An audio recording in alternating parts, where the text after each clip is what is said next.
여러분 안녕하십니까? 이재명은 지금 7개 사건과 11개 혐의, 이 재판을 받고 있는데, 이 이재명의 관심은 온통 재판에 있는 걸로 보입니다. 보통 일반적으로 재판을 받고 있으면 모든 사람들은 거기에 신경 쓸 수밖에 없습니다. 자, 그게 한 개 재판이라도 그게 온 신경이 거기 다 집중되는데, 자, 이 7개 사건, 11개 혐의라고 하니까, 이게 전부 다 아주 중한 사건들입니다. 선거법은 선거법 나름대로 자 이재명이 유죄 그리고 100만 원 이상이 나오게 되면 이 이재명은 배지가 날아갈 뿐만 아니라 다음 선거에 대통령 선거에 나오지도 못하고 무엇보다도 434억 원 434원이죠. 국가로부터 지원받은 보조금을 다 깨내야 됩니다. 자, 그래서 이 선거법하고 그다음에 위정교사가 올 가을에 다 판결이 예정되어 있습니다. 선거법은 9월 6일 날 이재명에 대해서 자 여기 이 구형이 예고되어 있습니다. 그리고 위정교사는 9월 30일 구형이 예고되어 있습니다. 이 구형이 있고 난 뒤에 한 달쯤 뒤에 법원에 판결이 있을 예정입니다.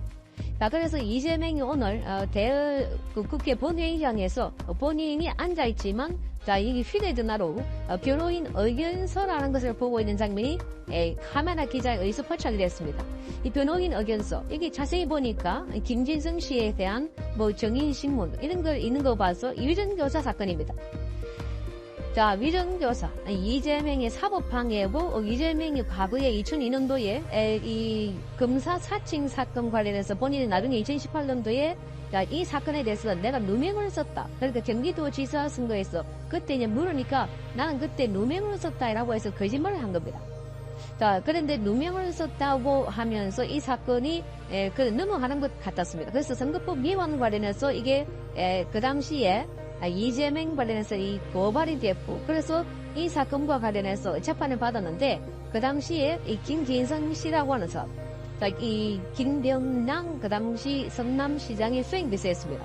그 사람이 이 법정에서 위증을 하는 바람에 이재명이 이 선거법 위반 관련해서는 무죄가 되었습니다. 그러니까 이 성남시하고 그리고 그 당시에 이 사건에 함께 처벌을 받았던 자 그래서 KBS PD가 짜고 그래서 이재명에게 다 덮어 씌웠다 이런 취지였다고 합니다. 그러니까 이재명이 이런 걸 지금 이 김진성 씨라고 하는 이 수행비서에게 부탁해가지고 그런 위조를 부탁했는데 자 이게 나중에 들통이 난 겁니다. 자 이게 대장동 사건 등등에서 백현동 사건 이슈사는 과정에서 압수수색을 하는 과정에 거기에 이 김진성 씨의 녹음 파일이 나왔습니다.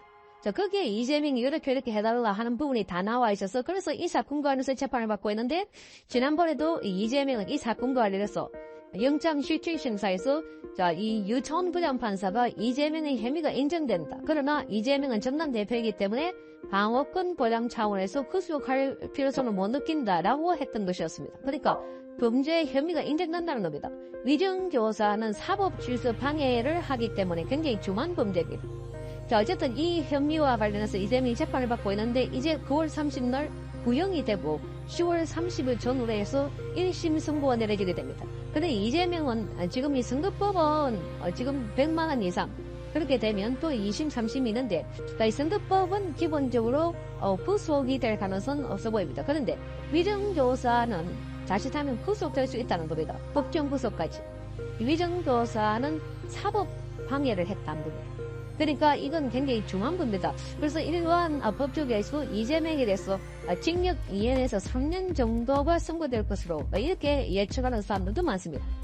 그런데 워낙 이 범죄가 중하기 때문에 그래서 1심에서 징역 2년 또는 3년을 선고하고 법정 구속될 가능성도 있다. 물론 이재명이 당 대표이기 때문에 그렇게 되지 않을 가능성도 있다 하고 말하는 사람도 있지만 그러나 이재명의 범죄 혐의가 워낙 많기 때문에 그래서 지금 사법부에서도 이 부분에 대해서 그러니까 사법 방해에 대해서 엄중하게 다루고 그리고 재판도 신속하게 하라. 이게 조희대 대법원장의 특별한 지시가 날아왔기 때문에 그래서 재판부도 여기에 신경을 쓰고 있다고 합니다.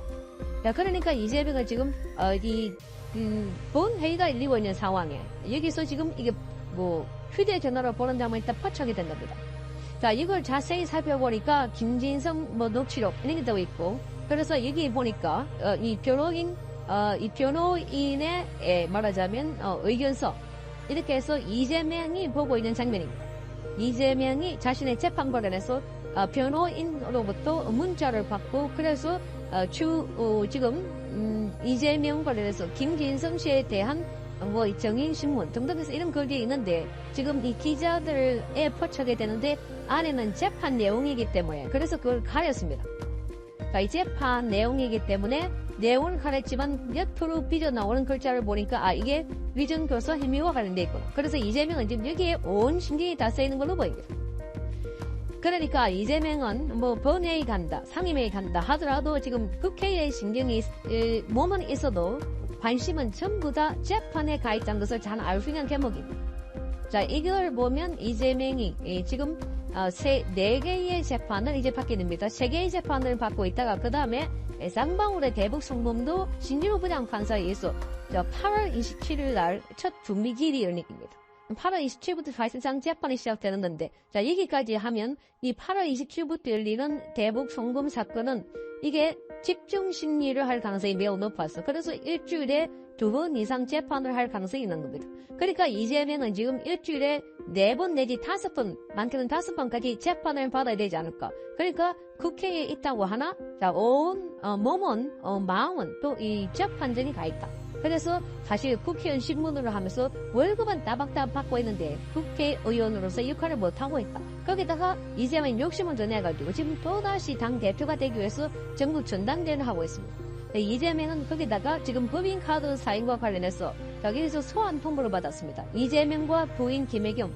그런데 날짜를 많이 줬지만 못 간다. 버티고 있다가 나중에 답을 한 것이 결국은 이 전당대회를 마치고 난 뒤에 출석을 하겠다 이렇게 밝히고 있습니다. 거기까지 또 기소가 되고 재판을 받는다면 이재명은 그러니까 일주일 내내 재판만 받기도 역부족이라는 겁니다. 그러니까 하나는 이 수원지법에서 받기 때문에 그래서 서울과 수원지법은 서울중앙지법과 수원지법은 거리가 굉장히 많이 차이 나고 있습니다. 그래서 이재명은 그야말로 일주일 내내 재판 오전에 서울중앙지법 갔다가 오후에 수원지법으로 가야 할 상황이 생길지도 모른다 한 겁니다. 그러니까 이재명은 지금 앉아서도 자 이게 우선 제일 먼저 이 혐의는 그러니까 위증교사 혐의와 관련해서는 이게 빼도 박도 못하는 증거가 나와 있습니다. 녹음 테이프 다 파일이 이미 확보된 겁니다. 그리고 위증을 했다고는 김진성 씨가 내가 위증을 했다라고 실토를 다 했습니다. 그래서 이 혐의와 관련해서는 존재가 인정되기 때문에 그래서 관심은 이제 법정 구속이 될지 여부에 쏘여 있으니까 그래서 이재명은 변호사들의 이 의견들을 받아가지고 재판 대응을 하고 있는 거다. 그러니까 몸은 국회 본회의장에 앉아있지만 온통 지금 재판에 관련돼 있다. 그러니까 국회의 활동을 하고 한 것도 본인이 국회나 또는 이 민생이나 이 국가 경제 이런 거 생각한 게 아니라 오로지 본인이 재판에서 구속되지 않게 하려고 여기에 모든 역량 또는 관심을 다 모으고 있다는 것을 알 수가 있습니다. 자, 그러다 보니까 당연히 국회에 소홀할 수밖에 없고 자, 또 다른 화면을 하나 봤는데 여기 보니까 이재명이 지금 최근에 여러 가지 방송 3법이다 뭐다 해야 되고 계속해서 국회 본회의에서 법안 처리를 하고 있습니다. 그런데 옆에 보니까 조불고 있습니다. 자고 있습니다. 그런데 그 이재명 바로 옆에 앉은 사람이 정청래입니다. 정청래가 이게 투표를 한다고 보지하니까 바로 이재명을 깨우는 장면이 포착됐습니다. 자, 이게 보십시오. 이재명이 자고 있다가 갑자기 투표하라고 하니까 이게 투표를 하는 장면이 포착됩니다. 그러니까 자고 있는 장면입니다. 초랭이 일본 근대산업시설 유네스코 권고 이행 촉구 결의안을 의결하도록 하겠습니다. 투표해달라고 국회의장이 말하니까 정청래가 투표 칩니다. 그 이재명이 자고 있다고 벌떡 일어납니다. 그래가지고 다시 투표를 하는 상황입니다. 자, 이걸 이재명이 자다가 일어나가지고 지금 투표하고 난 뒤에 자, 뒷목을 이렇게 가려워서 건질고 있는 장면들입니다. 이거를 보면 이재명은 국회에 몸이 가 있어도 마음은 딴 데 있다. 그러니까 이런 자들이 지금 대한민국의 국회에 들어와가지고 당 대표 노릇을 하고 지금 돌아다니면서 승동을 하고 있는 것은 오로지 자기 방탄을 하기 위해서 감옥에 가지 않기 위해서 더군다나 지금 이재명은 조국을 만나가지고 윤석열 정부를 중간에서 정치시키는 방안을 논의했다 이렇게 알려주고 있습니다. 이게 바로 10월경에 간행하려고 한 것 아닐까 하는 의혹입니다. 그러니까 이재명은 이 10월 달부터 본격적으로 이 선고가 내려지고 사법 처리가 될 것 같으니까 그 전에 빨리 윤석열 정부를 끌어내려가지고 그래서 본인이 감방 가는 것을 면하게 싶다. 이게 조국도 마찬가지입니다. 조국도 1심, 2심에서 각각 징역 2년을 선고받았기 때문에 그래서 감옥에 가지 않으려고 동병상련인 이재명과 조국이 똘똘 뭉쳐있는 이런 상황입니다. 자, 그래서 이재명 빨리 심판을 받아야 된다. 자, 위정교사뿐만 아니라 선거법 모두가 다 이번에 판결이 나면 이재명의 정치생명은 지면타가 될 것으로 보입니다. 자, 그러기 전에 탄핵하려고 하겠지만 그러나 이미 그것은 우리 국민들이 다 알고 있기 때문에 그리고 이진숙 위원장이 MBC 장악에 대해서 완전 말하자면 그 연결고리를 잘라버렸습니다. 자, 그래서 MBC 이사를 새로 선임함으로 해서 이제 8월 임시국회 첫날 여야가 충돌하고 있는 노란봉투법이 본회의를 통과했습니다. 국민의힘은 악법 중에서도 악법이라며 윤석열 대통령에게 거부권 행사를 건의하겠다 맞섰습니다. 정태웅 기자입니다. 7월 국회 마지막 날 자정까지 필리버스터가 진행되며 여야가 팽팽히 맞선 노란봉투법이 결국 국회 문턱을 넘었습니다. 재석 179인 중 찬성 177인, 반대 2인으로서 노동조합 및 노동관계 조정법 일부 개정 법률안 대안은 가결되었음을 선포합니다. 국민의힘은 표결을 거부하고 전원 퇴장했고 투표에 참여한 의원 중에선 개혁신당 소속 이주영 의원과 이준석 의원이 반대표를 던졌습니다. 노란봉투법은 파업 노동자에 대한 사측의 과도한 손해배상 청구를 제한하는 게 핵심으로 민주당은 노동권 보장을 위한 민생법안이라며 윤석열 대통령의 수용을 압박했습니다. 거부권 중독으로 민생을 저버리고 헌법이 정한 삼권 분립의 헌정질서마저 마저 뒤흔든다면 국민이 용납하지 않을 것입니다. 반면 국민의힘은 국민 삶을 더욱 고통스럽게 만드는 압법 중 압법이라며 윤 대통령에게 거부권 행사를 건의하기로 했습니다. 정치 파업을 위한 노조의 레버리지를 극도로 높여주는 것이어서 대한민국의 우상향 발전을 정면으로 가로막는 결과를 가져올 겁니다. 민주당을 향해선 소모적인 정쟁을 멈추고 민생 법안에 집중해달라고 거듭 촉구했습니다. 하지만 민주당이 지난 21대 국회에서 윤 대통령의 거부권 행사로 폐기된 양국관리법 개정안 등 3개 법안을 당론으로 채택하고 추가 입법 추진을 예고해 여야 대치는